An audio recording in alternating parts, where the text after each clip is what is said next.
né, o livre à leitura, todo esse movimento em torno de resistência, né? Resistência, rebeldia, crítica, né? E apropriação dessa realidade através da arte.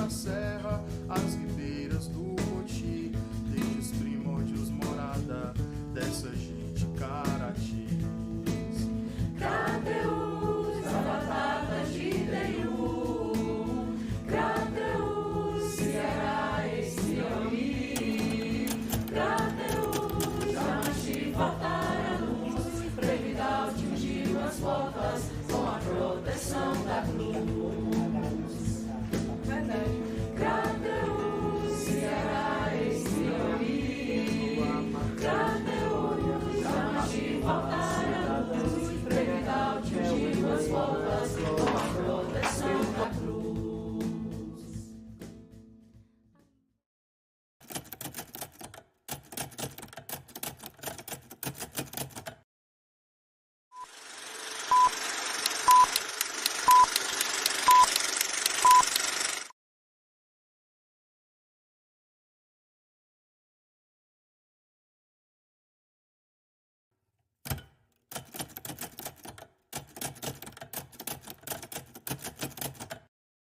O campo também cultural, da política, da ideologia, nós tivemos aqui nos anos 1960 outro fato extraordinário, que também veio de fora, quando Dom Fragoso foi nomeado o primeiro bispo aqui de Crateús, em 1964.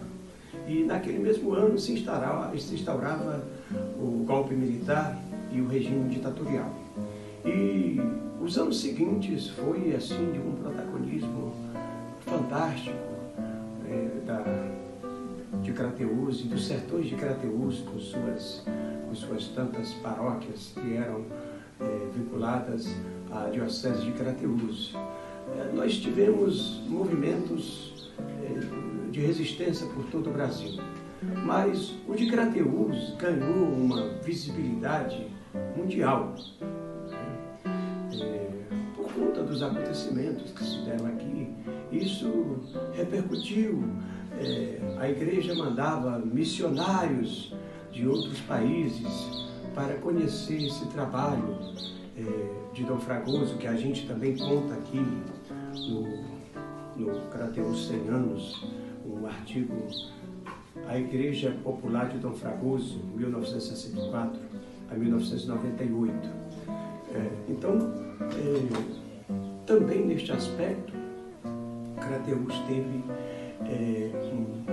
uma grande visibilidade nacional e internacional.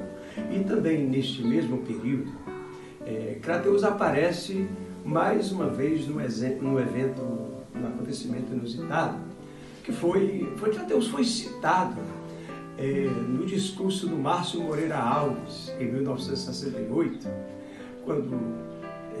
que dizem que foi o acontecimento que levou à decretação do ato institucional número 5.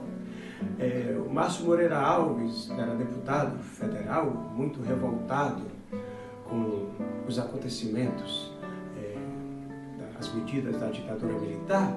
Ele fez lá um discurso no Congresso Nacional e citou os 14 oficiais que se rebelaram aqui em Crateús. E isso teria levado o governo a decretar o ato institucional número 5.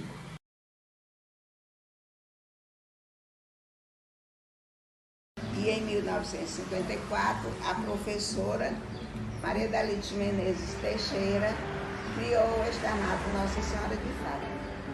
A princípio, na residência dela, onde sempre funcionou. E tinha como professor, além dela, professora, também os filhos, e foi contratando mais alguns. Essa escola teve uma aceitação muito grande na população, formou muitas gerações de crateuenses, tinha uma disciplina muito rígida e o conteúdo livresco decorado eram as características dela. Depois dessa escola, uma que se destacou também foi a escola de Dona Rosa Pereira de Moraes, que era na estação, era chamada Escola Auxiliar da Estação, onde ela morava. Mas aí ela, além das aulas, ela dava aula de canto orfeônico e também preparava festas cívicas, religiosas que os alunos apresentavam no último sábado de cada mês. A escola mais conhecida dessas particulares, bem do início, é Dona Conta.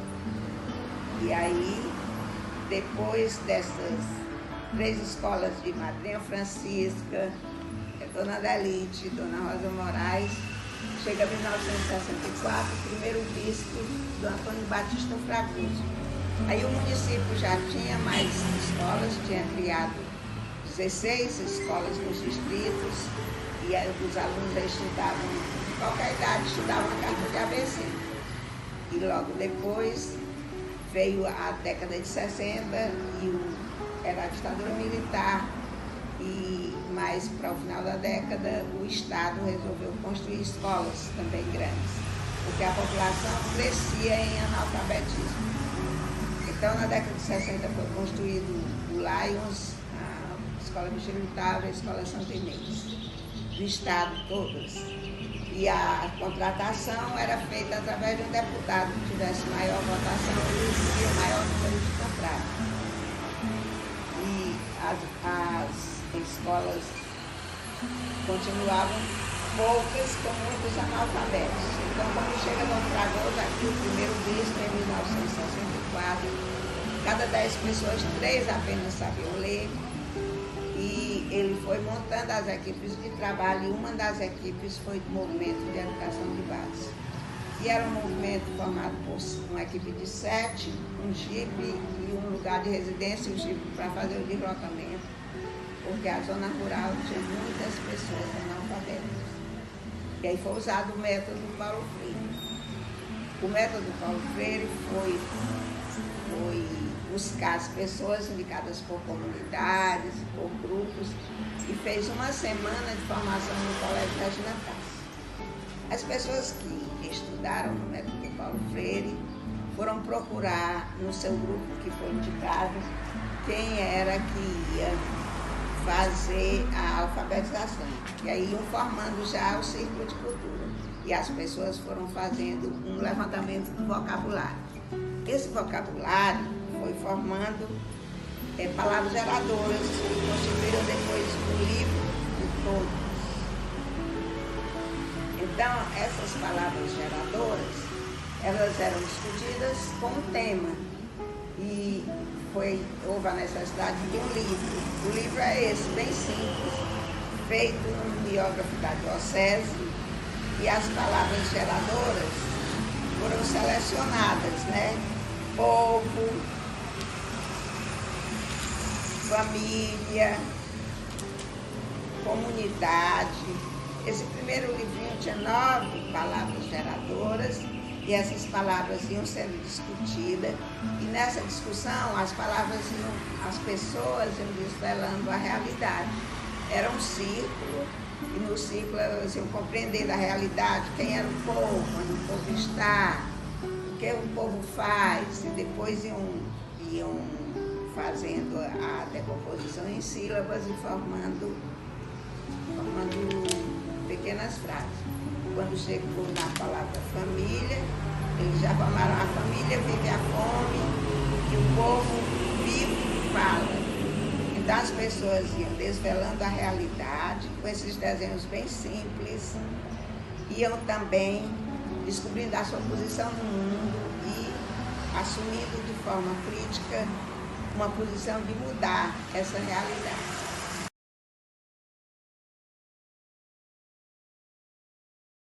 Luiz Bezerra era um filho de uma mente muito evoluída.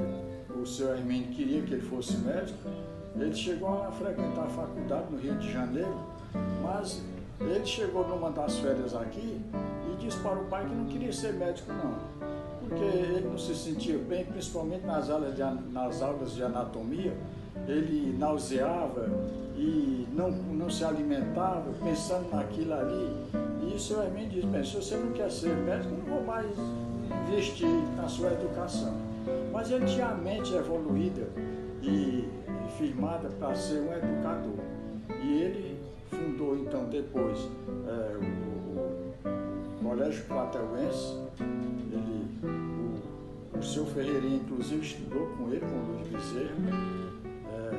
Depois ele comprou do Dr. João Tomé de Savoy Silva, que foi um dos engenheiros da ferrovia, comprou este prédio do Regina Pass, que estava inacabado, e o professor Luiz Bezerra acabou, construiu e vendeu para o Luiz Bezerra, que instalou aqui a Escola Normal Rural.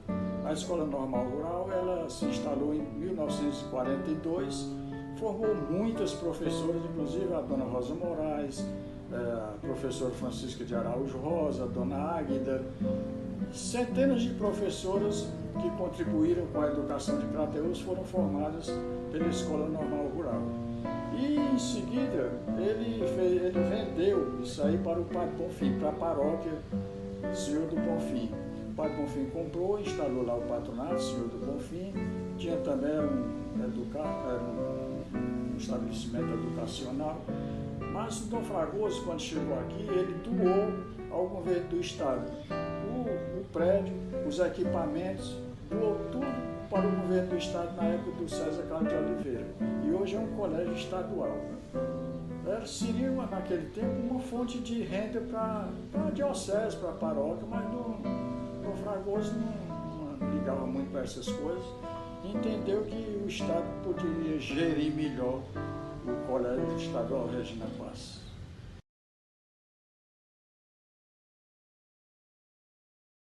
Nós tivemos aqui em Crateús, durante o bispado de Dom Fragoso, alguns acontecimentos também muito importantes no campo mesmo da religiosidade. Aqui, Dom Fragoso, dentro dessa sua linha humanista, progressista, que havia participado do Concílio Vaticano II, ele implementou aqui um projeto extraordinário que foi herdado lá da França, havia essa tradição que se chamava o ninho. O que era o ninho? Era um trabalho de humanização dos prostíbulos. Ele falou com alguns médicos aqui. Tínhamos o Dr. Fernandes, que era um desses militares, era médico do exército e era um desses militares rebelados, que foi citado pelo Márcio Moreira Alves, para que o Dr. Fernandes pudesse prestar assistência médica no prostíbulo de Crateús. Depois veio para cá o padre Alfredinho, que havia sido prisioneiro da Segunda Guerra Mundial. E o padre Alfredinho chegou aqui, foi tocado por um acontecimento que foi a morte da Antonieta, que era uma jovem prostituta, e ele foi chamado para dar a extrema unção da Antonieta, e aquilo ele relata como algo que o transformou completamente. E ele até viu ali a Antonieta morrendo e pediu a Deus que desse a ele a graça de morrer como morreu a Antonieta. E na época a igreja ainda era conduzida sob a visão conservadora. As prostitutas não podiam ir na igreja, não podiam frequentar a igreja, não podiam frequentar a escola. Então, o Ninho também, o Projeto Ninho, organizou uma escola lá no prostíbulo mesmo para que fossem ensinados os filhos daquelas mulheres. Então, o cortejo seguiu, arrancaram a porta do quarto da Antonieta, da casa da Antonieta, para que ela fosse levada em cima de uma tábua, que era a própria porta. A bênção final, a extrema-unção, foi dada fora da igreja, porque o corpo não podia entrar. E ela foi enterrada em terra nua, porque não possuía túmulo, não possuía gavetas, essas coisas. Aí Dom Fragoso combinou com o padre Alfredinho, e o padre Alfredinho pediu permissão para vir morar na casa da Antonieta. E ele diz, em alguns depoimentos, ele diz que a casa agora já não tem mais porta, porque a porta foi arrancada para ser levado o corpo da Antonieta. Então, quem quiser pudesse entrar. Isso teve um impacto muito grande na cidade. Aqueles setores conservadores, abismados, alarmados com o padre morar no prostíbulo. Mas, ao mesmo tempo, as pessoas com melhor compreensão viram aquilo como um ato profético. E o padre Alfredinho protagonizou outras sagas muito interessantes. Ele participou de um movimento de varrer as ruas de Crateús. E o que esse padre está fazendo coisa aí que devia ser a prefeitura que fazia? Mas aí ele se misturava aos garis e saía varrendo as ruas de Crateús. E durante aquela seca de 1979 a 1983, novamente, em acordo entre Padre Alfredinho, o bispo, e o seu grupo de padres, Padre Alfredinho se alistou no Bolsão da Seca, aqui na Santa Fé. Ficou alistado ali na construção de um açude, porque ele queria que a igreja vivenciasse o sofrimento daqueles pobres que se alistavam nas frentes de serviço para conseguir basicamente só a comida. Era só a comida, só os mantimentos para sobreviver. Né? E aqui em Crateús teve um agravante, que a frente de serviço era coordenada pelo batalhão de infantaria. Aí você imaginar aqueles comandantes militares com a sua hierarquia militar comandando frente de serviço de pessoas flageladas pela seca. Então, isso teve um grande impacto assim também na missão profética da Igreja de Dom Fragoso e do Padre Alfredinho.